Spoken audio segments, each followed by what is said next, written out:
मुझे बाद देख लेंगे। करिए स्टार्ट, चलिए काटो बताओ। चल खत्म हो गए, सारे हो गए, कभी खत्म हो गया। फिर एक बार दिखा दो। अच्छा चलो के नाम लिखा दिए, चलो बहुत बढ़िया। अब मुझे सारे लोग बताएंगे कि मैंने समिति कितनी लिखवाई थी कल आपको, कितनी? पहली कौन सी लिखवाई थी? कौन सी? क्या करती है? क्या करती है? एक ही बताओ आप तो। और हाई कोर्ट का बनाया जो चौथे चरण में आएगा विस्तारण का। अरे एक और चीज बताओ, दूसरी समिति कौन सी बनाई? ये क्यों आई? मसला पैदा हो रहा था, कौन कौन से रियासत के राजा लड़ रहे थे राजधानी के लिए? जोधपुर। तो बीच में कौन सी समिति आई? बिहार पटेल। तो उसने कहा आप लोगों की राय तो जानो, लोग क्या चाहते हैं, तो लोगों की राय आएगी जयपुर को बनाओ सेंटर में, तो राजधानी का मसला सोल्यूशन हो गया। तीसरी कौन सी लिखाई है? कौन सी है? ये क्या कहती है? जल्दी करवाओ, इतना टाइम नहीं है, जो भी बनाना जल्दी से बनाओ, जो मिलाना जल्दी से मिलाओ, खत्म करो काम। ये जल्दी करवाने की कौन कहती है? राजस्थान आंदोलन समिति। इसके बाद कौन सी समिति है? ये क्या कहती है? क्या कहती है? राजस्थान में कौन से संघ को मिला दो, ठीक है। और इसके बाद कौन सी समिति है? एमएम। ये क्या कहती है? जनता की राय जानने के लिए, वो क्योंकि वो यूपी में मिलेगी सिफारिश कर रहे थे। इसके बाद ये क्या कहती है? आप दोनों को नहीं लिखाया था कल शाम को, कल की क्लास में? आपको आपको नहीं लिखाया था कल? कॉपी में नहीं आपके? कंजूसी क्यों करते हो बोलने में? घर वालों ने मना किया, बोलना नहीं, आवाज सुन लेगा कोई भी। हरिविजय सूरी समिति का क्या महत्व है? आबू दिलवाड़ा को। अच्छा और लास्ट की समिति ये क्या कहती है? साथ में जो भी है वो क्या कर दो, स्वाहा, सबको मिला दो जो रह गया। तो सातवें में जो मिलेगा वो कौन सी समिति के कहने पे? ठीक है, पहला चरण कब आया? पहला कब आया? क्या नाम रखा गया? दूसरा कब आया? नाम क्या रखा गया? तीसरा कब आया? नाम क्या रखा? चौथा कब आया? नाम क्या रखा? पांचवा कब आया? नाम क्या रखा? छठवा कब आया? नाम क्या रखा था? सातवां कब आया? क्या नाम रखा गया था? वर्तमान राजस्थान से आप क्या समझते हो? इधर वाले बताएंगे। अभी वाला बनके तैयार हुआ था, कब तैयार हुआ था? क्या बनकर तैयार हुआ था? पहले क्या कहलाता था? क्या कहलाता था? सातों चरणों में आप नाम में देखो, राजस्थान पहली बार कब लिखा गया है? सातों चरण में कौन से चरण में पहली बार? कौन से में? यही क्वेश्चन आपको बनाना है। इस राज्य के लिए राजस्थान शब्द का प्रयोग कौन से चरण में पहली बार किया गया? कितनी तारीख को? लेकिन इसमें आप छठवां चरण देखो, कौन छठवां चरण कब आया था? इस दिन क्या हुआ था? नहीं, इस दिन क्या हुआ था? संविधान लागू हुआ था, और संविधान लागू हुआ तो उसमें भारत के राज्य लिखे गए थे, और भारत के राज्य में एक राज्य का नाम लिखा गया था राजस्थान। तो संवैधानिक रूप से राजस्थान का नाम राजस्थान पड़ा 26 जनवरी 1950 में, और राजस्थान शब्द का पहली बार प्रयोग कब किया गया? 25 मार्च 1948 में। अच्छा, पटेल जी ने कहा था आपको स्वतंत्र रहना, तो कौन सी शर्त पूरी करनी होगी? जनसंख्या कितनी? आय कितनी? राजस्थान में कितनी रियासतें शर्त पूरा कर रही थी? कौन कौन सी? जयपुर, जोधपुर, बीकानेर। कितनी? तो शेष कितनी? उनमें क्या हो गया? आपसी में भगदड़ होगी, एक के पीछे एक भाग रहा था, मिलके भाग रहे थे, एक एक से भाग रहे थे, एक दूसरे से क्या कर रहे थे? ऐसे बता रहे, ऐसे कर रहे थे, ऐसे क्या कर रहे थे? वार्तालाप कर रहे थे। मैंने लाइन में क्या लिखा है ये देखो, मैंने लाइन में क्या लिखा है कॉपी में? ऐसे लिखा है, भगदड़ मच गई, नहीं लिखा है? तो बड़ी संघ बना रहे थे। तो अब मुझे एक बात बताओ, इस दौरान कितने संघ बने थे? भोपाल सिंह का राजा था, काका उदयपुर का क्या बनाना चाहता था? कितनी जगह को मिलाकर? कौन कौन सी? समझ में नहीं आया, कौन कौन सी? कितनी हो गई? 3। उनको मिलाएंगे तो क्या बनेगा? राजस्थान यूनियन संघ। डेट कितनी थी? कितने राजाओं ने भाग लिया? कितने ने? सफल हुई है? सफल असफल हुई? जयपुर का राजा कौन था? ये क्या चाहता था? राजपूताना संघ। कोटा का राजा क्या बनाना चाहता था? और डूंगरपुर का राजा कौन सा था? वो क्या बनाना चाहता था? ठिकाने कितने बताए? पहला कौन सा लिखा था? लावा। लावा वर्तमान में कहां है? कहां है वर्तमान में? लावा कहां है? आपकी कॉपी को आपको पेज ढूंढने में 1 सेकंड नहीं लगना चाहिए, इसीलिए लोग अपनी कॉपी में खुद लिखते हैं। अगर हम किताब कॉपी का काम कर जाती तो किताब कॉपी पढ़ लेता। अपनी कॉपी आपको इतना पता रहना चाहिए कौन से पेज पे क्या मिलेगा, क्योंकि नकल के लिए भी अकल चाहिए। नकल के लिए क्या चाहिए? अगर आप पढ़ोगे नहीं, आपको पता ही नहीं कौन सा टॉपिक में से कौन सा क्वेश्चन आया। मान लो एग्जाम हुआ, आपको इतनी मोटी किताब ला के दे दी, आपने पहला क्वेश्चन पढ़ा, ये क्वेश्चन है, आपको पता ही नहीं क्वेश्चन कौन सा टॉपिक में से आया, तो किताब में ढूंढ लोगे क्या उसको? नहीं ढूंढोगे तो कॉपी में तो पता रखो आपकी कॉपी में कहां क्या लिखा है। हाँ बिल्कुल बढ़िया। लेकिन अभी समिति बैठ गई ना, कमेटी बैठी हुई है, रिपोर्ट नहीं आई कमेटी की, इस महीने में आ जाएगी। हो सकता है 9-10 जिले जो वापस खत्म कर दिए जाए। इनमें सापरा हो गया, डीग हो गया, कोटपुतली हो गया, खैरतल हो गया, एक दूधू हो गया, जयपुर का। पर्चे को आपको डिले करना है, इसलिए तो एग्जाम में पर्चे के क्वेश्चन आ ही नहीं रहे, पर्चे के पेपर चल रहे हैं। सरकार को नहीं पता चल क्या रहा है, तो बच्चों को कहां से पता चलेगा? बिल्कुल। लावा वर्तमान स्थिति टोक में पहले जयपुर में था, लावा में कोई चेंजमेंट नहीं आएगा, नीमराना में हो सकता है बस, ना कुछ में कोई चेंजमेंट हो सकता है। आपको याद क्या रखना? लावा का राजा, ये बताओ। कोटपुतली बैरोड वर्तमान में प्रेजेंट में चेंज हो गया है। नीमराना पहले में था, नया जिला बना, नए जिले के तहत वो कोटपुतली बैरोड में शामिल कर लिया गया है, नया जिला है। तो हम तो नया जिला जो अभी लेटेस्ट जब तक कम नहीं होंगे तब तक तो उसी हिसाब से पढ़ना पड़ेगा। इसलिए एग्जामिनर ज्योग्राफी में परिचय से क्वेश्चन दे ही नहीं रहा है, अभी कुछ नहीं बना। प्रशासनिक व्यवस्था सारी रोक रखी है, परसिंग रोक रखा है पूरा। नहीं अभी नहीं, अभी पूरी तरह से रेड क्लिप रेखा पे बात चल रहा है कि फलोदी से जाएगी नहीं जाएगी, अब रेखा खींच के देखेंगे, पहले तो जिले का तो पता चले, फलोदी बनेगा कैंसिल होगा। अभी से क्या करें, तो सब लोग जाते वहीं बैठे हुए, कोई जिस काम को करा उसी में लगे, पहले कंफर्मेशन हो। लेकिन लास्ट कमेटी है, अगर रद्द कर दिया तो रद्द हो जाएंगे, उसके बाद परमानेंट हो जाएंगे। लेकिन 50 जिले बहुत ज्यादा है, 33 तो मुश्किल से याद होते थे, 50 कैसे याद होंगे? बेचारे आपके चेहरे देखो, आपके 50 सुने तब तक कैसी टेंशन छा गई है, माथा की लकीरें नहीं जा रही हैं, पूरी आधी नहीं पूरी बदल जाएगी, सब चीज इधर-उधर हो जाएगी। आपको याद है कि सलूमर उदयपुर, आपने जबान पे रटा हुआ है, सलूमर शब्द आएगा तो उदयपुर, सलूमर आएगा तो उदयपुर। अब सलूमर जैसे आता है ना हमारे उदयपुर निकलता है मुंह से, क्योंकि रटी हुई चीजें, अब उसको अलग से बोलते हैं सलूमर। अब मान लो मैं कई बार पढ़ाता हूं कि रतन सिंह चुंडावत कहां का राजा था जिसने सिर काट के दिया, सलूमर का ठिकाना था सामंत था, अब उदयपुर ही बोलता है। तो पीछे से बोलते हैं साहब उदयपुर नहीं है, तो सलूमर है। सापरा बोलते हैं कि फटकला काटी पर से सापरा भीलवाड़ा की, भीलवाड़ा आता है सर, फिलो तो धीरे-धीरे खत्म होगा, अब भीलवाड़ा हटाना पड़ता है, सापरा रोकना पड़ता है। तो जैसे फिलो आता है बीच में ब्रेक लगानी पड़ती है, भीलवाड़ा को रोक दो, सापरा पर रुक जाओ। तो आपको इसलिए थोड़ा वेट करना है, इस महीने में सारी रिपोर्ट दे देगी कमेटी। तो देखते हैं क्या होता है। राम लोभाया कमेटी तो 19 जिले बना गई, जो गहलोत जी खुद तो चले गए लेकिन समस्या पैदा कर गए। पढ़ते रहो, अब देखो इंपॉर्टेंट चौथा चरण आएगा। चौथे चरण में पी सत्यनारायण समिति जयपुर राजधानी बनाएगी, न्याय विभाग जोधपुर बनाएगी, कृषि विभाग भरतपुर बनाएगी, शिक्षा विभाग बीकानेर बनाएगी, खनिज विभाग उदयपुर बनाएगी, वन विभाग कोटा बनाएगी। 6-7 डिपार्टमेंट तैयार करेगी। हाँ, बीकानेर बनाया था उन्होंने पहला मुख्यालय, भोपाल में स्थापित किया गया। पहले की के दौरान इन्होंने शिक्षा विभाग को बीकानेर स्थापित किया गया था। पहले हमने देखा कि किसी की मार्कशीट हो जाती थी, हम बीकानेर जाते थे, लेकिन अजमेर जाने लगे, माध्यमिक शिक्षा बोर्ड इधर आ गया, तो चेंजमेंट हुआ थोड़ा। आरपीएस पहले से इधर है, अजमेर ही है, नाम दूसरा था लेकिन अजमेर में ट्रांसफर कर दिया, परमानेंट कर दिया कि आरपीएस अजमेर से काम करेगी। पहले बीकानेर शिक्षा विभाग था, अजमेर लेकर आए माध्यमिक शिक्षा को, तो चेंजमेंट काफी हुए। चलो अपन स्टार्ट करते हैं। अब मुझे बात बताओ, अपने चरणों से पहले सारी की सारी फील्डिंग बना लिया, क्या पढ़ना है? राजा कितने याद कर लिया आपने? उदयपुर का राजा कौन था? की समय जोधपुर का, कोटा का, कोटा का, जयपुर का, जयपुर का, बूंदी का, डूंगरपुर का, बांसवाड़ा का, अलवर का तेज सिंह, अलवर का कौन था? भरतपुर का बृजेंद्र सिंह, करौली का गणेश पाल, करौली का कोई बात नहीं, नजरें तेज होनी चाहिए। आप जिस चीज की तैयारी करो वहाँ दिमाग और नजर दो ही तेज चाहिए। कान वैसे कम चल जाएंगे आपके, कान कम काम करे तो चल जाएगा, सुन कम लो लेकिन दिखना गलत नहीं चाहिए, क्योंकि एग्जाम में आपको सुनकर नहीं टिक करना है, देखकर टिक करना है। ध्यान माइंड और आंख दो ही चीज काम तेज होनी चाहिए। अभी देखो इसमें अगर हम बात करेंगे, आज अपन चरण स्टार्ट करते हैं भाई, आपके अनुसार पहले कौन सा चरण पढ़ा जाना चाहिए? इधर से बताओ वाले, इसमें क्या सोचना? पहले पहला ही पढ़ा जाएगा। अब देखो ऐसे सामान्य क्वेश्चन मुझे आपसे पूछता हूं, ऐसे पहले कौन सा चरण पढ़ा जाएगा? पहला? अरे पहले तो पहले ही आएगा। इधर लोग इधर वाले जोश में देख बार दो, वो तो मैंने पूछा नहीं, ये तो पता नहीं कौन सा और बताते हैं अभी। देखिए आगे पहला चरण, इसमें देखेंगे पहला चरण, अपने को पहला चरण पढ़ना है। सबसे मेन मुद्दे की बात आती है, आपको सातों चरणों में चीज फिक्स रखनी है, प्रत्येक चरण का टाइम और प्रत्येक चरण का नाम आपको याद करना ही है। तो सबसे पहले अपन पहला चरण लेते हैं, तो इसका समय 18 मार्च 1948, 18 मार्च 1948। और इसको लेकर अगर हम बात करेंगे तो जो पहला चरण है इसका नाम रखा गया मत्स्य संघ। अब ये मैंने आपको चार्ट कर भरवा दिया था इसलिए कि पहले आपको चीजें याद रहेंगी थोड़ी। तो ये जो पहला चरण है इसका नाम रखा गया मत्स्य संघ, मत्स्य संघ। लेकिन आपको पता है कि मत्स्य संघ जो था एक जनपद का नाम था। आप जब महाभारत देखते हो तो महाभारत किन किन के बीच में हुआ था? महाभारत का युद्ध किन के बीच में? पांडव और कौरव। कौरव कितने बताए जाते हैं? 100, और पांडव कितने थे? आपको पता था द्यूत सभा हुई थी जिसमें पांडवों को 12 वर्ष का तो मिला था वनवास, और 1 साल का क्या मिला था? अज्ञातवास। जिसमें ये नियम था अगर आप अज्ञातवास में पकड़े जाते हो या पहचान लिए जाते हो तो वापस आपको वनवास जाना पड़ेगा। तो उस दौरान पांडव जो थे 5 पांडव थे, उनके बीच में एक महिला कौन सी थी? द्रौपदी। और ये 5 + 1 और ये 6 के 6 अपना अज्ञातवास बताने आते हैं विराटनगर। और विराटनगर जो हुआ करता था राजधानी, तो महाभारत काल में जनपद था मत्स्य जनपद, उसकी राजधानी थी विराटनगर, और यहाँ का राजा था राजा विराट, और राजा विराट के यहाँ इन्होंने अपना अज्ञातवास बताया था। तो ये जो जगह है, आप सरिस्का हुई, विराटनगर हुई, अलवर का एरिया हुआ, थोड़ा बहुत भरतपुर का हुआ, ये महाभारत काल का टाइम है। और महाभारत काल का टाइम है ये वाला इलाका, तो इसको महाभारत काल में किस नाम से जानते थे? मत्स्य जनपद नाम से जानते थे। इसलिए दिल्ली में एक मीटिंग हुई और दिल्ली में राजाओं को बुलाया, और दिल्ली में राजाओं को बुलाया था जिसमें 4 राजा बुलाए गए थे, एक अलवर का, एक भरतपुर का, एक बुलाया गया करौली का, और एक बुलाया गया धौलपुर का। चारों राजाओं को बुलाया गया। आप ये जानते हो अलवर के राजा का क्या नाम था? तेज सिंह। भरतपुर के राजा का नाम था बृजेंद्र सिंह। करौली का राजा था गणेश पाल, और धौलपुर का राजा था उदयपाल सिंह। चारों में पता है। इन चारों को 27 फरवरी, कब की बात है भाई? 27 फरवरी 1948 को इन्हें बुलाया गया था दिल्ली सरदार वल्लभ भाई पटेल जी के द्वारा। इनसे कहा गया कि आपको एक संघ बनाना है, आपकी एक इकाई बनानी है, और एक जो संगठन बनेगा उस संगठन को बाद में राजस्थान के में विलय कर देंगे। तो आप रजामंदी दीजिए। तो रजामंदी इसलिए नहीं हुई इसकी क्योंकि इसमें जो धौलपुर और जो भरतपुर है ये तो मिलना चाहते थे यूपी में, और अलवर और करौली मिलना चाहते थे राजस्थान में, इसलिए थोड़े मतभेद थे। लेकिन पटेल जी ने दिल्ली में इनके मतभेदों को खत्म किया, और मतभेदों को खत्म करके इनके सामने एक व्यक्ति बिठा दिया, के एम मुंशी। कौन सा व्यक्ति बिठा दिया भाई?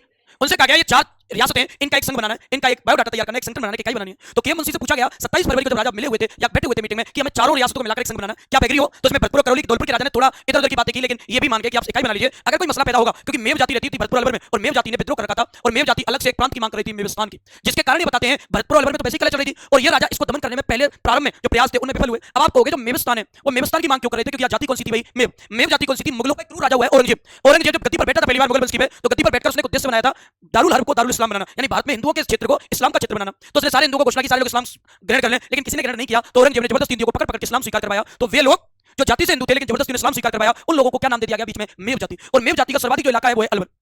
लेकिन ये लोग एक व्यक्ति से बहुत ज्यादा उस समय कनेक्ट थे, जुड़े हुए थे, वो था जिन्ना। और जिन्ना इनके लिए पूरी फंडिंग कर रहा था, उन्हें भड़का रहा था कि अलग से मांग करो। इसलिए इसके भड़काने पर मेव जाति ने उपद्रव कर दिया, लूटपाट मचा दी पूरे इलाके में, और एक अलग से प्रांत की मांग करने लगे, जिस प्रांत का क्या नाम था? मेवस्थान। अब भरतपुर अलवर में तो कलह चल रहा है मेवों का, जिसके कारण बताते 27 फरवरी को इन्होंने रजामंदी दे दी, लेकिन 28 फरवरी को इन्होंने कर दिया साइन कि हम इकाई में मिलने के लिए तैयार है। तो मत्स्य संघ की इकाई पर चारों राजाओं ने साइन कब किए गए थे भाई? 28 फरवरी 1948 को। चरण तो 18 मार्च को बना है, लेकिन साइन कब हुए थे इसमें? 28 फरवरी 1948 को। और के मुंशी से पूछा गया आप बताइए इन 4 को क्या नाम दें इकाई के रूप में? तो उन्होंने कहा ये इस जगह कौन से काल की है?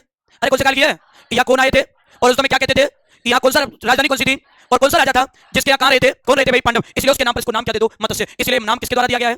किसके द्वारा नाम दिया गया है? के मुंशी। अब मैं आपसे सीधे सीधे कहूं कि आप ये बताइए कि पहला जो चरण है उस पहले चरण का मत्स्य संघ नाम किसके द्वारा दिया गया था? आप क्या बताओगे? के मुंशी। ये थोड़ा इंपॉर्टेंट फैक्ट है, आपको ध्यान रखना। लेकिन सबसे आसान क्वेश्चन भी है, आगे पेपर में आ ही नहीं रहा क्योंकि इतनी बार पूछ लिया गया, सबको पता है ये क्वेश्चन, लेकिन फिर भी हमें तो पूरा पढ़ना है। ये नाम किसने दिया आपको ये याद रखना है। और ये जो मत्स्य संघ जो नाम है ये दिया गया के मुंशी द्वारा, के मुंशी।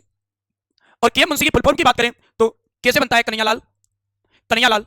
एम से बनता है माणिक्यलाल, माणिक्यलाल। मुंशी से क्या बनेगा?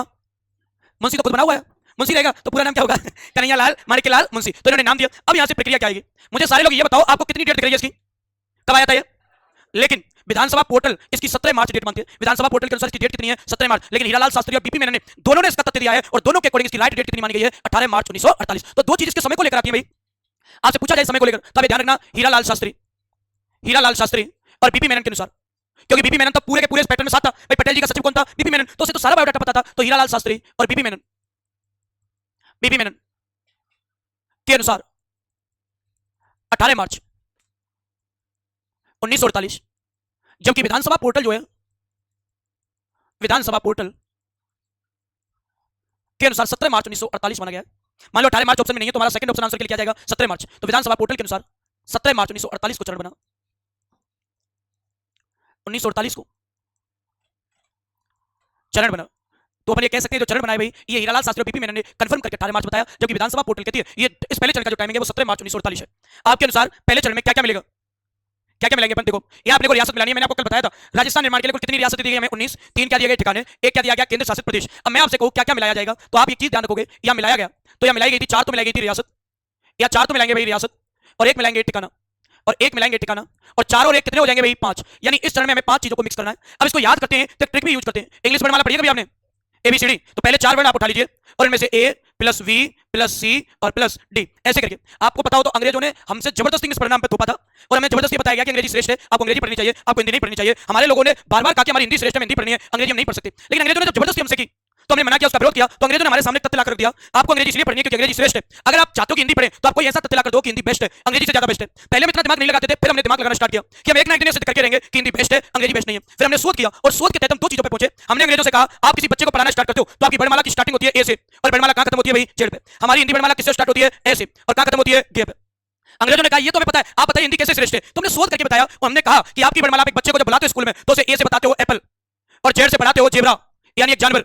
तो यानी कि आपकी वर्णमाला एक छोटे बच्चे को फ्रूट दिखाकर बोलती है, यानी फ्रूट दिखाकर बुलाती है, आप एक बच्चे को फ्रूट दिखाकर लुभाते हो और लास्ट में क्या बनाकर छोड़ देते हो जानवर। और हमारी वर्णमाला ए से बनता है ज्ञानी और क्या से क्या बनता है ज्ञानी, हम ज्ञानी को बुलाते हो क्या बनाकर छोड़ देते हैं ज्ञानी। चीजें प्रूफ मांगती है और प्रूफ है अंग्रेजी बेस्ट है या हिंदी बेस्ट है, आपके अनुसार कौन सी बेस्ट होनी चाहिए, हिंदी होनी चाहिए। आप एक फ्रूट दिखाते हो क्या बना के छोड़ देते हो बच्चे को जानवर, और यहाँ अज्ञानी अनपढ़ को बुलाते क्या बना के छोड़ देते हैं ज्ञानी। अब बताओ अंग्रेजों का जो भी लोग बैठे थे उसमें जहां भी मीटिंग चल रही थी वहां लोगों में बात ही नहीं निकल के आएगी, अब अंग्रेजी में क्या करें। तो भिड़ना नहीं है, केवल भारतीयों से नहीं भिड़ना है, एक तो हम कंपटीशन करते नहीं है, करते हैं तो फिर हम ऐसा कंपटीशन करते हैं सामने वाले में जवाब नहीं होता। इसलिए अंग्रेज होते हमसे एक तो वकालत में रामप्रसाद बिस्मिल ने जज हॉटलैंड को चैलेंज कर दिया था, खुद कह दिया था, खुद कह दी होने के बाद जज को चैलेंज कर दिया कि अगर आप में अगर क्षमता है मुझसे वकालत में डिबेट करने की तो मैं तैयार हूं। तो सरदार वल्लभ भाई रामप्रसाद बिस्मिल ने 12 घंटे में पूरी एक लॉ की किताब पढ़ के पूरे के पूरे ब्रिटिश संविधान को चुनौती दे दी थी, जिस चीज का गवाह जज हॉटलैंड काकोरी कांड के दौरान। और यहां हमने अंग्रेजी से श्रेष्ठ किसको सिद्ध कर दिया, हिंदी को। ये सोच के अकॉर्डिंग निकलता है और इस वर्णमाला ये पूरी अंग्रेजी वर्णमाला हमारी जीके में केवल यही काम आती है पहले चरण में, उसके बाद 7 चरण में अंग्रेजी से हाथ ही नहीं लगाएंगे। तो ए से पहली रियासत बनती है अलवर, ए से कौन सी बनेगी भाई, अरे कौन सी बनेगी आपकी, बी से कौन सी बनेगी भरतपुर, बी से बनेगी भाई भरतपुर, और सी से कौन सी बनेगी, फिर सी से बनती है करौली, और डी से कौन सी बनाओगे आप, और डी से बनती है धौलपुर। कितनी रियासतें मिल गई यहाँ 4। अब यहाँ अपन क्या करेंगे मुझे एक एक से बताते चलो। अलवर का राजा कौन था, अलवर का राजा कौन था तेज सिंह।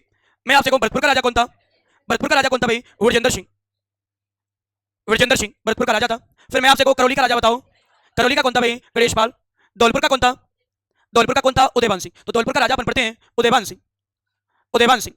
अच्छा मुझे बताओ मैंने कल आपको एक और चीज बताई थी, राजाओं को मिलने वाली पेंशन क्या कहलाती थी, क्या आज भी मिल रही है किसी को, कब बंद की गई, 26वें संविधान संशोधन 1971। प्रधानमंत्री कौन, सबसे ज्यादा प्रीवियर्स किसको दी जाती थी, कितनी दी जाती थी, सबसे कम किसको थी, साबरा का राजा कौन था सुदर्शन देव, कितनी दी जाती थी 90,000। मैं आपसे कहूं तेज सिंह की प्रीवियर्स बताइए, तो तेज सिंह की जो प्रीवियर्स है वो कितनी थी भाई 5,20,000। कितनी आएगी, किसकी प्रीवियर्स पढ़ रहे हैं हम, तेज सिंह की 5,20,000, 5,20,000 ये तो तेज सिंह की प्रीवियर्स है। आपसे पूछे भरतपुर के राजा की बताओ 5,02,000, 5,02,000 सबकी याद नहीं करनी है।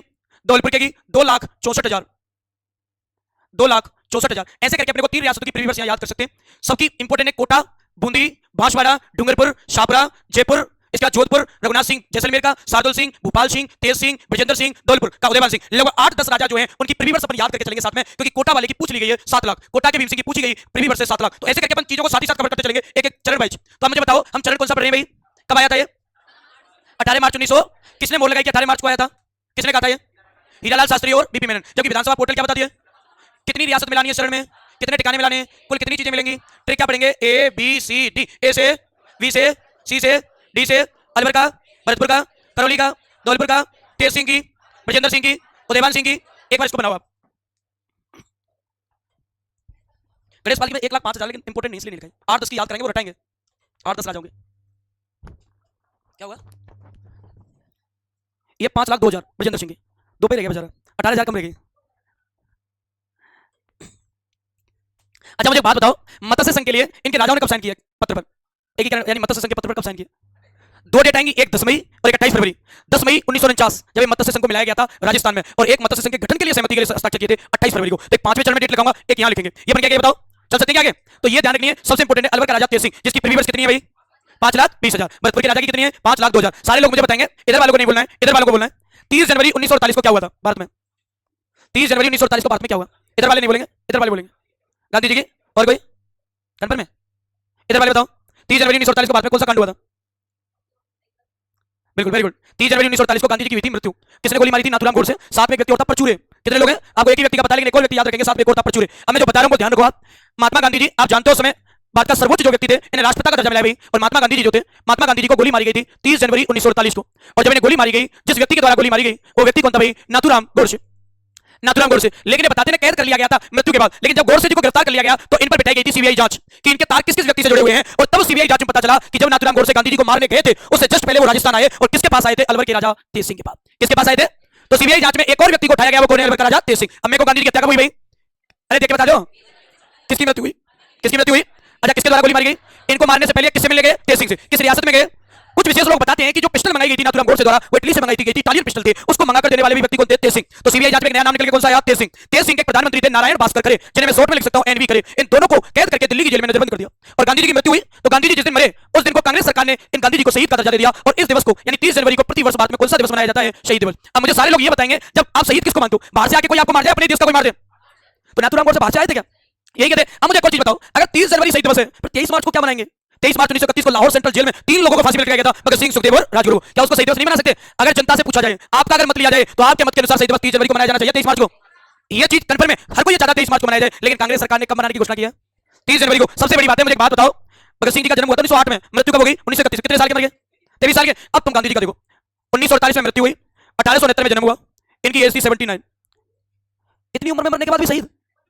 बस यही है, लोग फैन बहुत ज्यादा थे लोगों में, यानी इनको लेकर फैन फॉलोइंग बहुत ज्यादा थी। फैन फॉलोइंग उनकी भी कम नहीं थी, लेकिन उनको दब चुकी थी फैन फॉलोइंग। इस समय हर चीज आजादी किसने दिलाई? गांधी जी ने। अंग्रेजों को किसने भगाया? गांधी जी ने। पाकिस्तान को अलग किसने किया? गांधी जी ने। सारी चीजें गांधी जी, गांधी जी। तो कांग्रेस भी किसके सहारे पे काम करती थी? गांधी जी। मरने के बाद भी सारे किसके चल रहे थे? गांधी जी के। बता के कहते हैं ऐसे मेरे मरने के बाद ऐसे कर लेना, मैं शहीद हो सकता हूं। तो अब एक चीज देखो, 79 साल के व्यक्ति की मृत्यु होती है, तो मैं तो ये मानता हूं 79 साल के व्यक्ति ने अपनी जीवन जी चुका है, यानी कुछ नहीं बचा है, अपनी लाइफ जी चुके हैं। लेकिन फिर भी अगर हम बात करें तो 30 जनवरी को इनकी मृत्यु के अवसर पर भारत में कौन सा दिवस मनाया जाता है? शहीद दिवस। फिर मैं आपसे कहूं, इस षड्यंत्र में किसका नाम बाहर निकल के आता है? तेज सिंह का। और इनका प्रधानमंत्री कौन थे भाई? एनवी खरे, जिन्हें कौन सी जेल में नजरबंद कर दिया? कौन सी जेल में? दिल्ली में। फिर मैं आपसे कहूं, अब मुझे एक और चीज बताएंगे कि 28 फरवरी कब की बात है भाई? 28 फरवरी 1948 को मत्स्य संघ के चारों जो रियासतें थी, चारों रियासतों के जो राजा थे, उन्होंने इस इकाई को बनाने के लिए या मत्स्य संघ बनाने के लिए क्या कर दिए थे? हस्ताक्षर। इसका मतलब 28 फरवरी को फिक्स हो गया कि अब मत्स्य संघ बन सकता है। चारों राजाओं की इसमें सहमति है, और इसके अलावा इनको जेल की नसीब हुई, या इनको कुछ दिन के लिए सजा देकर दिल्ली की जेल में नजरबंद कर दिया। अब मैं आपसे एक और चीज बताऊं भाई, मैं आपसे ये कहूं कि आप कैरेक्टर बनाते हो, जैसे चरण भाई आप पढ़ते हो, तो चरण भाई राजधानी बनाते हो, राज प्रमुख बनाते हो, उपराज प्रमुख बनता है, प्रधानमंत्री बनता है। इन सबका एक एक लॉजिक है। अगर लॉजिक माइंड में सेव हो जाता है, तो इन कैरेक्टर को प्रत्येक 4 चरण तक अपने को पढ़ना है। 4 चरण तक अगर लॉजिक सेट बैठ जाता है आपके माइंड में, तो फिर इनको डिसाइड करना कि कौन राज प्रमुख बनेगा, कौन सी राजधानी बनेगी, कौन उपराज प्रमुख बनेगा, इनको याद करना कोई हार नहीं, तो इन्हें रटा ही जाता है। अपने को रटना नहीं है, अपने को लॉजिक लगाना है। अब हमने 4 रियासत मिला दी, और 4 रियासतों के तहत 2 घटना अपने को याद रखनी है, गांधी जी की मृत्यु की और चारों राजाओं द्वारा किए गए हस्ताक्षर की। 28 फरवरी 1948। मेरे साथ बताओ एक बार, 30 जनवरी 1948 को नाथूराम गोडसे द्वारा गांधी जी को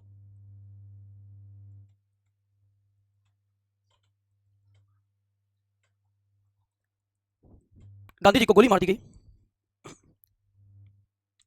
नाथूराम गोडसे जी की बात अपन करें,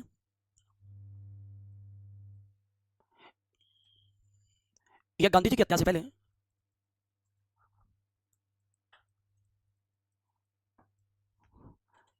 अलवर रियासत में आए थे। अलवर रियासत के शासक तेज सिंह से मिलने गए।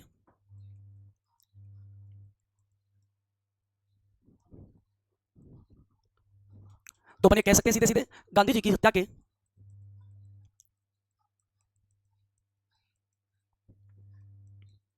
आरोप में 2 व्यक्ति, अच्छा प्रधानमंत्री का नाम बताया था मैंने, नारायण भास्कर करे, यानी एनवी करे,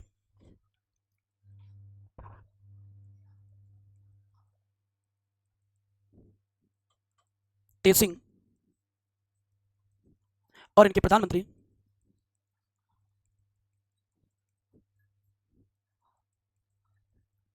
नारायण भास्कर करे।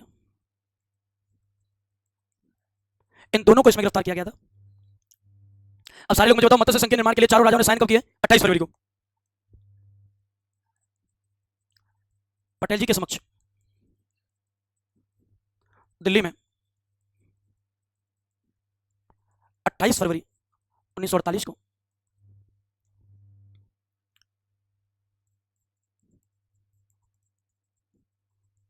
निर्माण के लिए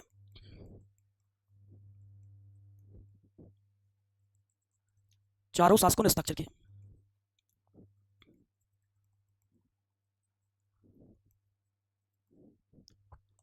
अब मैं आपसे कहूं कि जो राजस्थान था भाई मत्स्य संघ था, उसमें अलवर भरतपुर में कौन सा आंदोलन चल रहा था? मेवों का। कौन सी जाति बताई थी? वो अलग कौन से प्रांत की मांग कर रहे थे? मेवस्तान की। और मैंने आपको बताया क्रूर राजा औरंगजेब के काल में वे हिंदू जिन्हें जबरदस्ती इस्लाम स्वीकार करवाया गया वो मेव कहलाए, जो उनके क्षेत्र को होने के कारण उस क्षेत्र को कहते हैं मेवात। और इनकी महिलाएं डांस भी करती हैं।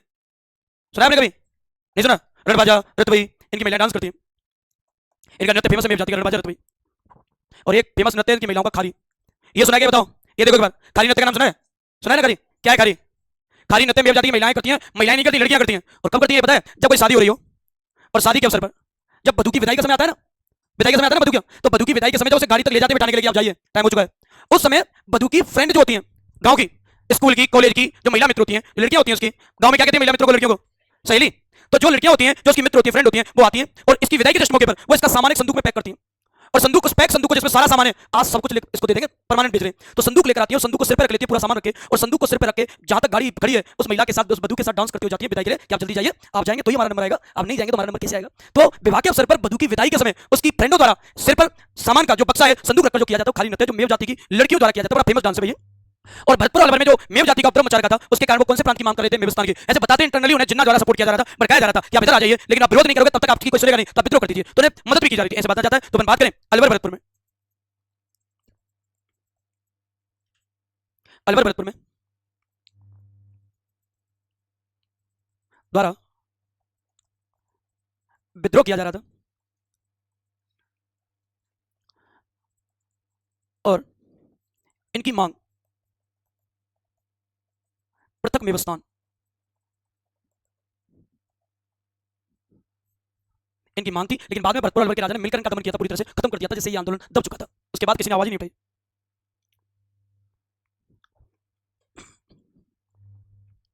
मत्स्य संघ के निर्माण के लिए राजाओं द्वारा रजामंदी कब दी गई थी? 28 फरवरी को। कहां दी गई थी भाई? दिल्ली में। और उस समय उपस्थित व्यक्ति कौन था? सरदार वल्लभ भाई पटेल, और साथ में कौन था? केएम मुंशी। केएम मुंशी ने संघ का नाम क्या दे दिया? मत्स्य संघ। ये ध्यान रखेंगे, केएम मुंशी का पूरा नाम क्या था? तो कन्हैयालाल माणिक्यलाल मुंशी। ये केएम मुंशी आगे जाकर उदयपुर के राजा भोपाल सिंह का संवैधानिक सलाहकार बनेगा आगे जाके, और जो राजस्थान यूनियन संघ है उसका विधान प्रारूप तैयार करेगा, वो आगे पढ़ेंगे। अभी अपन पहले चरण की बात करें तो पहले चरण में ऐसा व्यक्ति, ऐसी रियासत जिस पर गांधी जी की हत्या के षड्यंत्र का आरोप था राजस्थान में, तो उसे किसे मानेंगे भाई? अलवर का तेज सिंह। तो कितने लोगों को गिरफ्तार किया गया षड्यंत्र में? दो। एक तो कौन भाई? तेज सिंह। उसका प्रधानमंत्री कौन था? नारायण भास्कर खरे। चल सकते क्या? अब देखिए, अब कैरेक्टरों की तरफ चलेंगे कि पहले चरण में कौन कौन से कैरेक्टर बनाएंगे। देखो, ये 4 चरणों तक आपको अलग अलग पढ़ने हैं। राजधानी, आपको जो रियासत दे रखी है उनसे बाहर जाना नहीं है, उन्हीं में से सारी चीजें डिसाइड करनी है।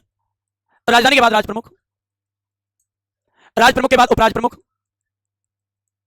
उपराज प्रमुख, उपराज प्रमुख के बाद प्रधानमंत्री, प्रधानमंत्री के बाद उप प्रधानमंत्री, उप प्रधानमंत्री, उप प्रधानमंत्री के बाद उद्घाटनकर्ता, उद्घाटनकर्ता के बाद उद्घाटन स्थल। बिल्कुल ही नहीं आता।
और सबसे पहले आंसर की जरूर मिलाना, पेपर में आए हुए क्वेश्चन माइंड में सेव हो जाते हैं, गलत होता है वो जल्दी याद होता है।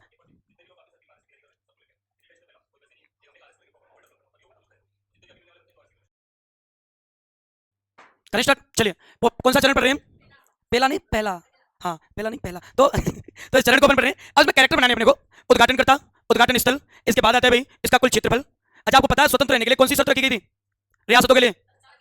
1 करोड़ क्या होगी आय, तब तक नहीं रुकना जब तक जनसंख्या 10 लाख नहीं हो जाए, तब तक रुकना ही नहीं है। इसके बाद कुल आय, कुल आय, और एक आता है कुल जनसंख्या, कुल जनसंख्या। ये अपना पॉइंट बनते हैं इसमें लास्ट में। अब सबसे पहले मुझे एक बात बताओ, हमें 4 रियासतों में से सब कुछ उठाना है। सबसे इंपॉर्टेंट रियासत कौन सी है चारों में? आपके अनुसार कौन सी सबसे इंपॉर्टेंट रियासत है जिसके कारण इस चरण का नाम भी मत्स्य संघ पड़ा है? अलवर, ये सबसे इंपॉर्टेंट भाई, मत्स्य संघ नाम उसी के कारण तो पड़ा है, वही मत्स्य प्रदेश है, भरतपुर कोई मत्स्य प्रदेश नहीं है, ये विराटनगर सरिस्का यही है, यही पांडवों ने अज्ञातवास बताया था। इसलिए जो सबसे इंपॉर्टेंट है उसे राजधानी बना दो अलवर। ये 4 चरणों तक आपको लॉजिक सीखने। अब एक लॉजिक जो मैं आपको सिखा रहा हूं वो ध्यान दो सारे लोग आगे।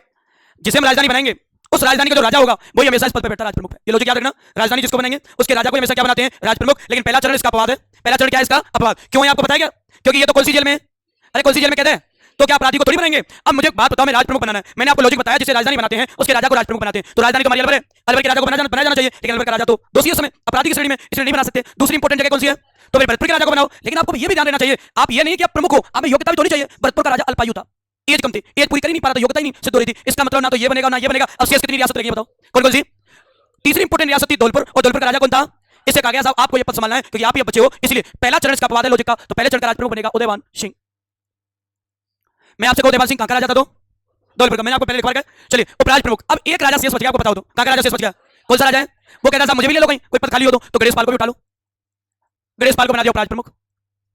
अब रह गया प्रधानमंत्री। प्रधानमंत्री कैसे व्यक्ति को बनाते थे तो जनता में अपनी पॉपुलैरिटी रखता था। मोदी को प्रधानमंत्री क्यों बनाया? क्योंकि जनता में फैन फॉलोइंग है, जब तो पहले मुख्यमंत्री कौन बना था? अशोक गहलोत, फैन फॉलोइंग हुई थी, लेकिन इस बार फैन फॉलोइंग पूछी नहीं गई। हाँ, अब क्या फैन फॉलोइंग मायने नहीं रखती, अब की बात तो जो मन किया जैसे कर लो। तो अगर हम कह सकते हैं भाई उस समय जो फेमस व्यक्ति था, तो उस समय इस पूरे इलाके में जनता में जन जागृति का काम करता था एक व्यक्ति, शोभाराम कुमावत। इस पूरे क्षेत्र में जन जागृति का काम करता था एक व्यक्ति, शोभाराम कुमावत। देखो आज तक जो क्वेश्चन आया है वो ये आया, पहले चरण का प्रधानमंत्री बताओ। मुझे ये लगता है कि जो तैयारी कर रहा है वो इस क्वेश्चन को तो गलत नहीं करेगा कि प्रधानमंत्री कौन था। आप कर सकते हो क्या?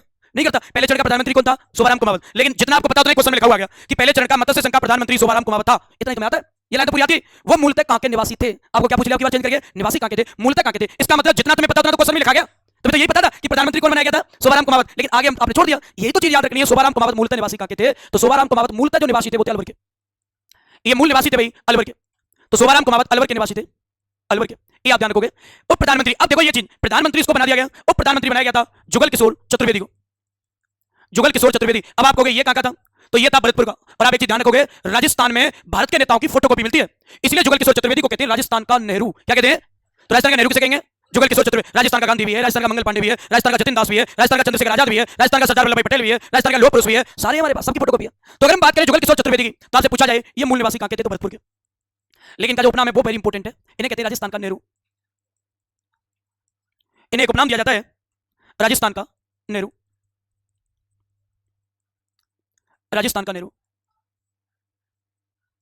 राजस्थान का नेहरू।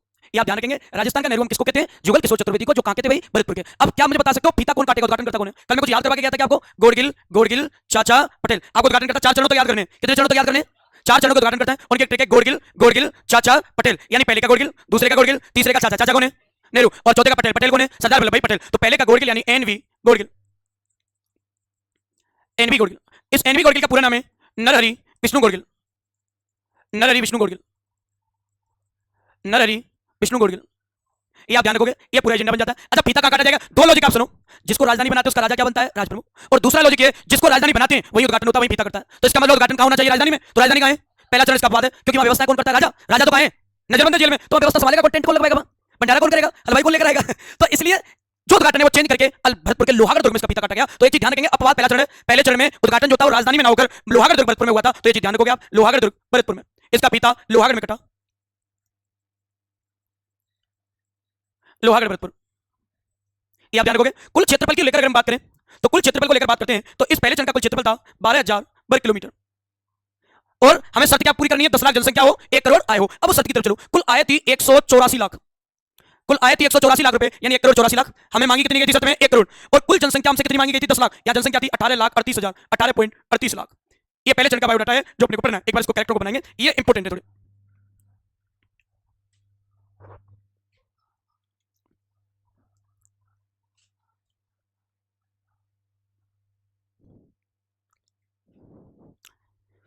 मेल मिलाप क्या आते हैं राज प्रमुखों के और प्रधानमंत्रियों के मेल मिलाप के क्वेश्चन आते हैं या फिर नाम और टाइम क्या आते हैं कि मेल मिलाप करना। एक चीज ध्यान रखेंगे, या मैं छठवें चरण में आपको याद करवाऊंगा कि राजस्थान में किसको गांधी कहते हैं, राजस्थान का किसको क्या कहते हैं, वो एक लिस्ट बनेगी पूरी। और छठवें चरण में इसलिए क्योंकि वहां गोकुल भाई भट्ट का नाम आता है, जैसे राजस्थान का गांधी कहते हैं उसके साथ सारे आ जाते हैं, सबको उठा लेंगे जो भी जो कहलाता है। तो फोटो कॉपी जितनी भी है राजस्थान की, भारत में या भारत की राजस्थान में, वो सारी लेंगे। तो मुझे एक बात बताओ, पहले चरण का नाम कौन सा बताया मैंने आपको? मत्स्य संघ। राजधानी कौन सी बनाई है? अलवर। राजधानी कौन सी है भाई? अलवर। राज प्रमुख कौन है ये बता दो। देवान सिंह काका राजा था, फिर काका राजा था। उपराज प्रमुख किसे बनाया? काका राजा था। प्रधानमंत्री किसे बनाया? काका व्यक्ति था ये। और प्रधानमंत्री किसे बनाया? ये काका था मूल निवासी। इन्हें क्या कहते हैं? तो राजस्थान का नेहरू किसे कहते हैं? जुगल किशोर चतुर्वेदी को। उद्घाटन किसने किया? N V Godgil. पूरा नाम? अच्छा, उद्घाटन कहाँ किया गया? लोहागढ़ भरतपुर। कुल क्षेत्रफल कितना है? 12,000। आय कितनी है? 184 लाख। जनसंख्या कितनी है? 18.38 लाख। याद हो जाएगा क्या? चलिए अब इसके आगे अपने को क्या पढ़ना है, वो क्या पढ़ना है। अब देखो ये जो चीजें मैं इसको मानता हूं सामान्य चीजें, आप कहीं भी पढ़ोगे तो सामान्य तो पढ़ना ही पड़ेगा, सब पढ़ते हैं, लेकिन इससे एक्स्ट्रा कौन सी चीजें जो आती हैं, मैं आपसे कहूं राजस्थान की ऐसी रियासत बताओ जिसमें पहला स्वतंत्रता दिवस नहीं मनाया गया था।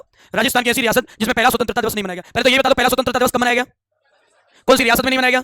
अलवर में। कौन सी में नहीं मनाया गया? क्योंकि उनके राजा कहां थे? तो भरतपुर ने भी कमेंट दिखाया, अलवर ने मनाया ही नहीं। तो ऐसी रियासत राजस्थान की जिसने पहला स्वतंत्रता दिवस नहीं मनाया, वो कौन सी मानी जाएगी? अलवर। सबसे पहले मुझे इतना देखकर बताओ प्रधानमंत्री कौन है? प्रधानमंत्री कौन है? अब भारत का प्रधानमंत्री कौन है? कौन है? अब कौन है? हाँ, अच्छा मुझे बताओ, आपने नाम सुना पॉलिटी मंत्रिपरिषद का? क्या होती है मंत्रिपरिषद? मंत्रिपरिषद, मंत्री प्लस परिषद यानी मंत्रियों का परिषद यानी सभा क्या काम करेगी? सेंटर में होगी तो प्रधानमंत्री को सलाह देगी, स्टेट में होगी तो मुख्यमंत्री को सलाह देगी। तो मुख्यमंत्री और प्रधानमंत्री को सलाह देने के लिए मंत्रियों की एक सभा बनाई जाती है, संगठन से क्या कहते हैं? मंत्रिपरिषद। अब मैं आपसे कहूं ऐसे ही यहां प्रधानमंत्री कौन है? देखो, अरे कौन है? तो इसे भी मंत्रिमंडल चाहिए। तो पहले चरण में मंत्रिमंडल तैयार किया गया, तो पहले चरण का मंत्रिमंडल में कौन कौन शामिल किया गया? तो इस चरण का मंत्रिमंडल आपको बनाना है। तो इस चरण में मंत्रिमंडल, इस चरण का मंत्रिमंडल डिसाइड करना है। तो ये ध्यान रखोगे इस चरण का जो मंत्रिमंडल है उनमें कौन सी रियासत से कौन सा व्यक्ति लिया गया, ये आपको ध्यान रखना है। एक लिया गया था भाई जुगल किशोर चतुर्वेदी, ये तो आप जानते हो कौन सी रियासत का था? जुगल किशोर चतुर्वेदी कहां के थे भाई? भरतपुर। एक लिया गया था भोलानाथ, भोला। एक लिया गया चिरंजी लाल, चिरंजी लाल।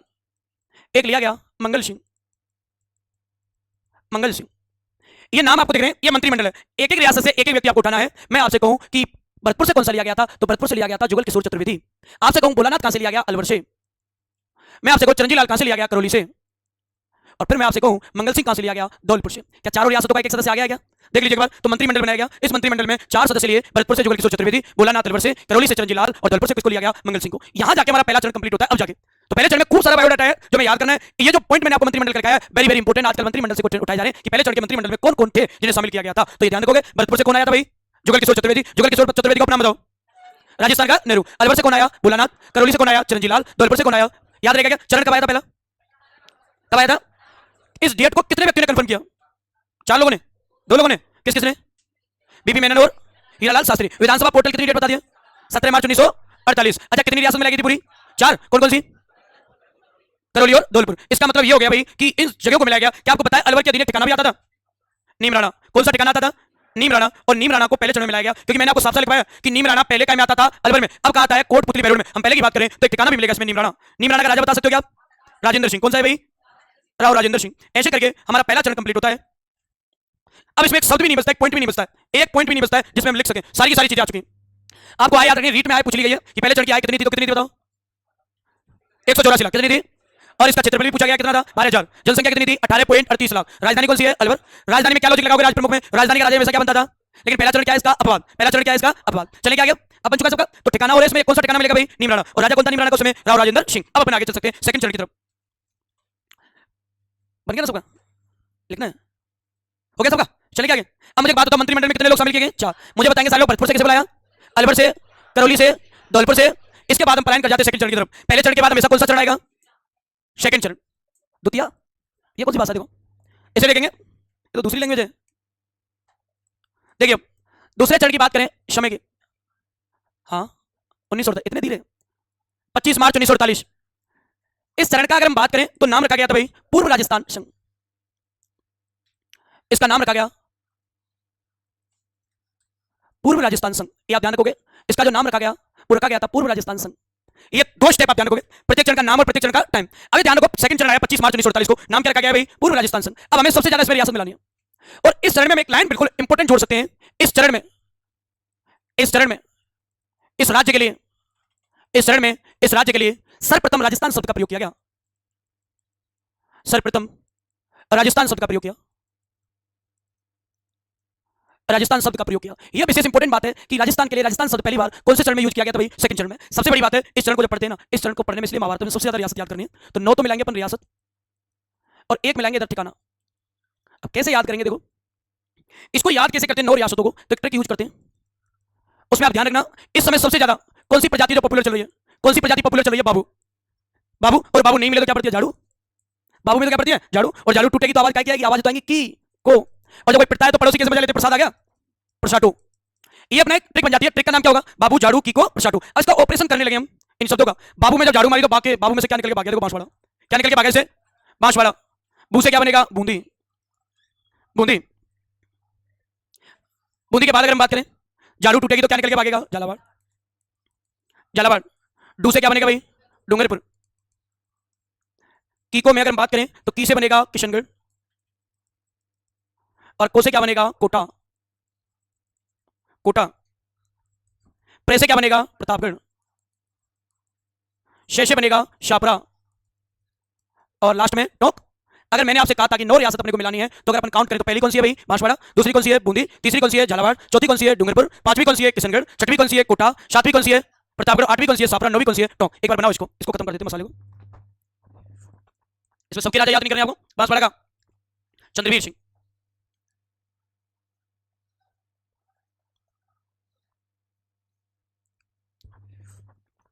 बूंदी का राजा का नाम बता सकते हो? बहादुर सिंह।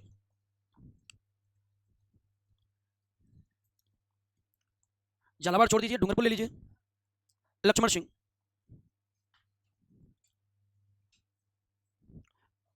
कोटा, भीम सिंह सेकंड। शापरा का बताओ, सबसे कम पैसे लेता था, सबसे अलग आदमी था, देखो सुदर्शन देव। टोक का बताओ, अजीत उद्दौला।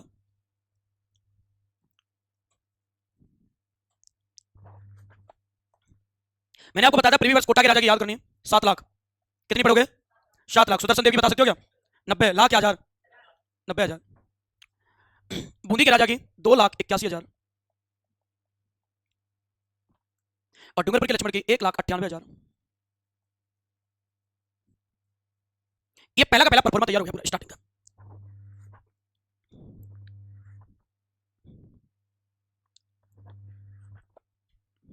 दिख नहीं रहा? कौन सा वाला? गलत लिख दिया, ये तो आपकी गलती है।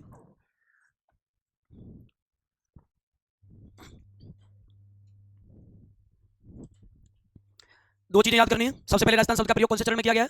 और संवैधानिक रूप से राजस्थान का नाम राजस्थान का पड़ा 6वें चरण में 26 जनवरी 1950 में सारा मैट्रिक क्लोज। सेकंड चरण है, कब आया था सेकंड चरण? देख के बता दो, टीम के बताओ कब आया था? 48 को। कितनी रियासत मिलेगी? कौन कौन सी? बांसवाड़ा, बूंदी, झालावाड़, डूंगरपुर, किशनगढ़, कोटा, प्रतापगढ़, शापरा, टोंक। ट्रिक क्या पढ़ोगे? बाबू, झाड़ू, कीको, प्रचाटू। अच्छा, यहां मैं बात करूं कोटा के राजा की प्रीवियस कितनी है? टीप लो। कोटा के राजा की कितनी है? शापरा के राजा की, डूंगरपुर के राजा की, देख के भी नहीं बता रहे, बताओ कोटा के राजा की, बूंदी के राजा की। देखो एक बार बूंदी के किए क्या है? झंडू हो। सब झंडू है देखो। बूंदी का राजा कौन है? बहादुर सिंह की प्रीवियस कितनी है? अच्छा, डूंगरपुर का राजा कौन है? इसकी प्रीवियस कितनी है? कोटा का राजा कौन है? प्रीवियस कितनी है? सापरा का राजा प्रीवियस कितनी है? ट्रिक क्या है? बाबू, झाड़ू, कीको। यहाँ जो पूर्व लगा हुआ है ना राजस्थान से पहले, पूर्व का अर्थ होता है पहला, प्रारंभिक। पूर्व का अर्थ क्या होता है? प्रारंभिक। क्योंकि रियल में जो राजस्थान का जो निर्माण है ना, वो पहले चरण से नहीं मानते, हम दूसरे चरण से। क्योंकि पहला चरण तो हमने एक संघ बनाकर साइड में कर दिया था, हमने बाकी में निर्माण जो है वो सेकंड चरण से स्टार्ट किया। अब सेकंड चरण में कुछ मिलाएंगे तो तीसरा बन जाएगा, तीसरे में कुछ मिलाएंगे तो चौथा बन जाएगा, चौथे में कुछ मिलाएंगे तो पांचवा बन जाएगा, पांचवें में कुछ मिलाएंगे तो छठवां बन जाएगा। तो दूसरे से स्टार्ट हुआ है मुख्यतः। आगे चलें कैसे? आगे चलते हैं तो इसमें देखो, ऐसी कोई रियासत है क्या जिसके दिन कोई ठिकाना आता था? तीनों में से बांसवाड़ा। बांसवाड़ा में कौन सा ठिकाना आता था? कुशलगढ़। कौन सा आएगा? तो हम एक ठिकाना लेकर आएंगे, एक ठिकाना मिलाया गया भाई, और एक ठिकाना कौन सा मिलाया गया? कुशलगढ़। कुशलगढ़ का राजा बताओ, देख के बता दो। हाँ, पेज तो पलट रहे, आवाज आ रही है, फिर भी देखो पेज पलट के भी कितना टाइम लगाते हैं। अभी भी नहीं मिला कुछ को, तो अभी मिला ही नहीं है। हरिंदर सिंह, आपकी कॉपी में आपको ही नहीं मिलता कुछ। हरिंदर सिंह, हरिंदर सिंह। अब यहाँ एक मसौदा तैयार किया गया, वो मसौदा सुनो आप। यहाँ क्या हुआ था? अच्छा, एक चीज जो मैं आपको बताने वाला हूँ, वो चीज 3 पॉइंट अपने बनेंगे यहाँ से। सरदार वल्लभ भाई पटेल जी ने एक स्टाम्प पेपर तैयार करवाया। स्टाम्प पेपर को नाम दिया गया एकीकरण विलय पत्र। क्या नाम दिया गया? एकीकरण विलय पत्र। एकीकरण विलय पत्र में लिखा गया था, मैं इस रियासत का राजा, जैसे फॉर्म भरवाते ना, मैं इस रियासत का राजा पूरे होश हवास में अपनी मर्जी से अपनी रियासत और खुद को राजस्थान का हिस्सा घोषित करता हूँ। और नीचे उस स्टाम्प पेपर में टाइप करवा के लिख दिया कैंडिडेट साइन।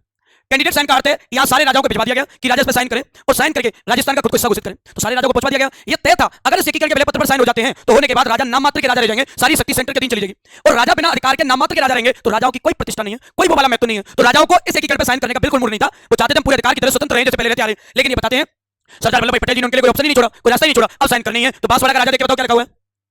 चंद्रवीर सिंह, वांसवाड़ा का राजा चंद्रवीर सिंह ना चाहते हुए इस पर साइन करने के लिए राजी हो गया, मजबूरी में साइन करता है, लेकिन साइन करते करते रोता रोता एक लाइन बोलता है, मैं आज अपने डेथ वारंट या मृत्यु प्रमाण पत्र पर हस्ताक्षर कर रहा हूं। क्यों इसे क्यों कहा गया मृत्यु प्रमाण पत्र? इसलिए क्योंकि उसे पता था साइन होते ही मेरे अधिकार चले जाएंगे, शक्तियां छीन ली जाएंगी, मैं सेंटर के अधीन हो जाऊंगा, जबकि आज तक राजा खुद सर्विस करवा लेते थे रियासत के। तो लाइन बहुत ज्यादा पेपर में आती है कि मैं आज अपने डेथ वारंट पर, डेथ वारंट यानी हिंदी में कहते हैं मृत्यु प्रमाण पत्र पर हस्ताक्षर कर रहा हूं, यानी मैं आज अपने मृत्यु प्रमाण पत्र या डेथ वारंट पर हस्ताक्षर कर रहा हूं। ये कौन सा राजा कहता है? चंद्रवीर सिंह। कहां का राजा है? बांसवाड़ा का। दूसरा मुद्दा ये आता है, आपको मैंने दो रियासत लिख दी, एक कोटा और एक लिख दी बूंदी। आपके अनुसार ये बताओ कोटा और बूंदी में इंपोर्टेंट कौन सी है? कोटा। क्यों? क्योंकि कोटा अच्छे से बोल लेते हैं। अब मैं आपको बताता हूं, सबसे मेन बात है, हाड़ा चौहानों का शासन था और हाड़ा चौहानों का एक राजा था, चौहान वंश का देवा, और देवा चौहान नारोल शाखा से आकर बूंदी में स्टार्ट करता रहना और बूंदी में वंश की स्थापना की गई थी। तो बूंदी प्राचीन रियासत थी कोटा से, इन्हें कहते हैं हाड़ा चौहान। देवा नाम का चौहान नाम का व्यक्ति था, चौहान, चौहान वंश का, उसने चौहान वंश की नींव डाली, हाड़ा चौहान कहते हैं।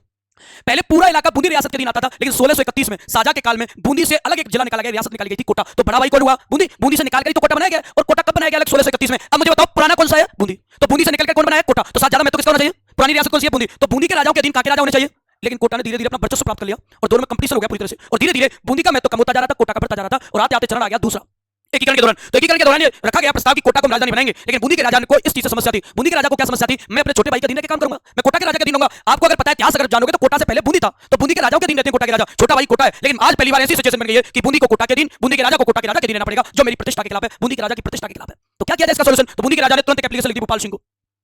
भोपाल सिंह का राजा है, उदयपुर के राजा भोपाल सिंह को पत्र लिखा, कहा आपको रिक्वेस्ट है, विशेष निवेदन, विनम्र निवेदन है आपसे कि आप सेकंड चरण में मिल जाएं, क्योंकि समस्या का विषय ये है, अगर आप नहीं मिलते हो तो मुझे कोटा के राजा के अधीन रहकर काम करना पड़ेगा, कोटा रियासत के अधीन हमारी रियासत को रहना पड़ेगा, ये हमारी प्रतिष्ठा के खिलाफ है, क्योंकि कोटा हमारे बाद अस्तित्व में आया, कोटा से पहले हमारा अस्तित्व था, और ये मेरे सम्मान के खिलाफ है कि मैं कोटा के राजा के अधीन काम करूं। तो आपसे रिक्वेस्ट है, आप इसमें मिल जाएं, मैं आपके अधीन रहना पसंद करूंगा। गर्व की बात होगी कि मैं भोपाल सिंह के अंडर काम कर रहा हूं, लेकिन इसके अंडर रहकर काम करना मेरे लिए शर्म की बात है। तो आपसे रिक्वेस्ट है, आप दूसरे चरण में अपनी रियासत का विलय कर लो। भोपाल सिंह कहता साहब सोचूंगा, सोच के बताऊंगा। भोपाल सिंह सोचने लगा, 2 दिन निकाल दिए, 3 दिन निकाल दिए। 23 मार्च को भोपाल सिंह ने फोन किया बहादुर सिंह को, बूंदी के राजा को, 1948 को, मैं मिलने के लिए तैयार हूं। कितनी तारीख को? 23 मार्च को। अब डेट देखो, सेकंड चरण कितनी तारीख को आया था, और ये कितने दिन पहले तैयार हुआ है? 2 दिन पहले।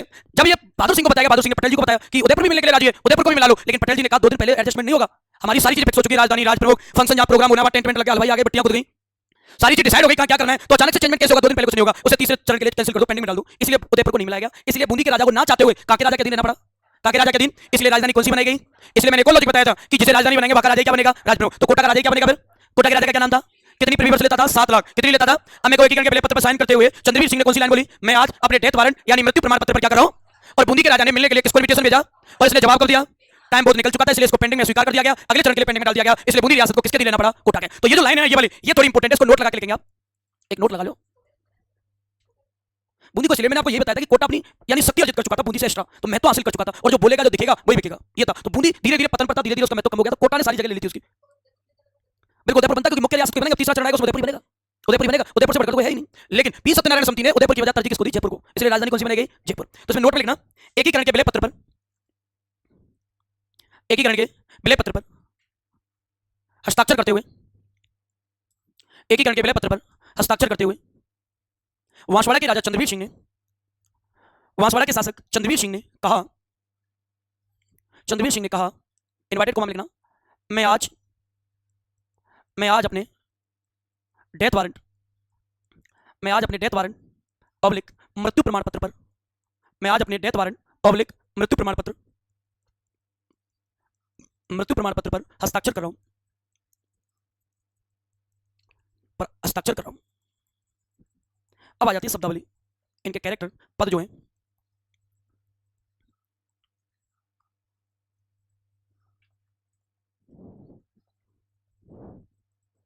आय और कुल जनसंख्या। देखो, राजधानी आप बताओ कौन सी बनाएंगे? कोटा। Very good. तो राजधानी तो बन जाएगी कोटा। मैंने एक लॉजिक बताया, राजधानी के राजा को क्या बनाते हैं, ये लॉजिक याद करना है आपको। भीम सिंह सेकंड। और जो दूसरी इंपॉर्टेंट रियासत होगी उसे उपराज प्रमुख। दूसरी कौन सी थी? बूंदी। तो बूंदी का क्या बन जाएगा? उपराज प्रमुख। कनिष्ठ, तीसरी इंपॉर्टेंट रियासत, बागर संघ कौन बनाना चाहता था? लक्ष्मण सिंह। तो कनिष्ठ उसको बनाया गया, लक्ष्मण सिंह को। प्रधानमंत्री, पहले चरण का प्रधानमंत्री था शोभाराम कुमावत, इधर है गोकुल लाल असावा। पूछा ये जाता है, आप ये बताइए गोकुल लाल असावा जी कहां के थे निवासी? मूलतः कहां से बिलोंग करते थे? तो शाहपुरा से।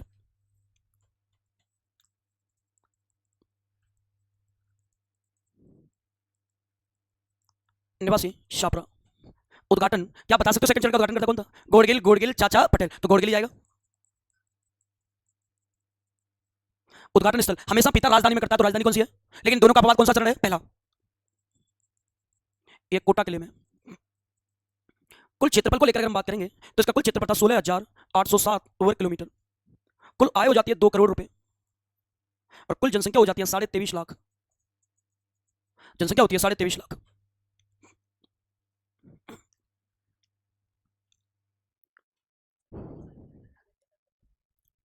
बिल्कुल सेंटर का कंट्रोल है।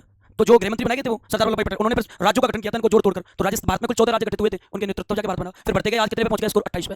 तो इनको छोटी छोटी रियासतों को मिलाकर राज्य बना दिए गए थे। स्वतंत्र रह सकते हैं, अलग से मिल सकते हैं, नहीं तो संगठन बनाइए। भारत से अलग कोई नहीं है, स्वतंत्र रह सकते हैं लेकिन भारत से अलग कोई नहीं जा सकता। अलग, हाँ, अलग अपना सरकार रख सकते हैं, अलग प्रभुत्व रख सकते हैं, लेकिन भारत से अलग कुछ नहीं है। मिलकर जब तो संगठन बनाए, क्योंकि शर्त पूरी नहीं है, मतलब इकाई बना दी है, उन इकाइयों को मिलाते गए एक एक से चरण बना दिए, फिर उनको मिलाते गए राजस्थान बन गया। एक आयोग आएगा, राज्य पुनर्गठन आयोग 1953 में, उसको जिम्मेदारी दी गई राज्यों का नामकरण करो। तो भाषाई आधार पर उद्देश्य बनाया गया कि भाषाई आधार पर। तो पटेल जी ने इसका विरोध किया कि भाषाई आधार पर राज्य क्यों बनाए, आप तो क्षेत्र के हिसाब से बनाओ, लेकिन उनकी नहीं चली, इसलिए भाषाई आधार पर पहली बार राज्य बनाता आंध्र प्रदेश। तो फजल अली राज्य पुनर्गठन आयोग, स्टेट रीऑर्गेनाइजेशन कमेटी आती है, वो बनाती है फिर भाषाई आधार पर राज्यों का गठन, जिसमें 14 राज्यों का नामकरण हुआ था, जिनमें एक राज्य राजस्थान था।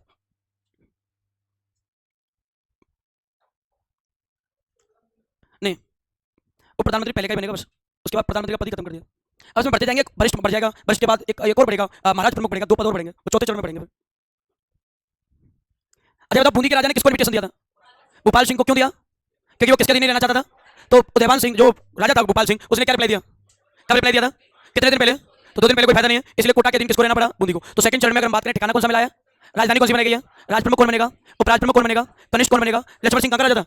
डूंगरपुर का। प्रधानमंत्री कौन बनाया गया? गोकुलाल साहब। मूलतः कहाँ का था? शाहपुरा का। उद्घाटन करता कौन है? एनवी गोडगिल। और उद्घाटन कहाँ किया गया था? कोटा के। कोटा का किला कौन से जिले में? कोटा में हो जाएगा। कुल क्षेत्रफल कितना? 16,807। कुल आय कितनी है और कुल जनसंख्या कितनी रखेगी? 23.5 लाख। और मांग कितनी जनसंख्या की थी? 10 लाख की। और यहाँ कितनी हो गई? डबल करने लगे लोग, 18 लाख भाग गए, यहाँ 23 लाख हो गई। 10 नहीं, ऊपर जाएगा, ओवरलोड जाएगा। तो ये सेकंड चरण है। सेकंड चरण में एक स्टेटमेंट जो बूंदी का है वो इंपॉर्टेंट नहीं है, इसलिए मैंने लिखा है नहीं। तो तीसरा चरण जो स्टार्ट करेंगे नेक्स्ट क्लास में स्टार्ट करेंगे ना, ठीक है? कोई अलग नहीं हुआ। अब क्या करेंगे, दूसरे चरण में एक चीज और जोड़ेंगे तो तीसरा चरण बन जाएगा, तीसरे में कुछ और जोड़ेंगे तो चौथा बन जाएगा, फिर इन्हीं में मिक्स करते गए एक से। हाँ, अलग अलग है। बाद में जिलों का दर्जा दिया गया था, जैसे 2 रियासतें किशनगढ़ और सापरा ने जिले का दर्जा नहीं मिला, इन्हें तहसील का दर्जा दिया। जो जिले का दर्जा प्राप्त करे तो जिले 26 जिले बनाए गए थे करके लास्ट चरण में, जिनमें 26वां जिले का दर्जा अजमेर को मिला था।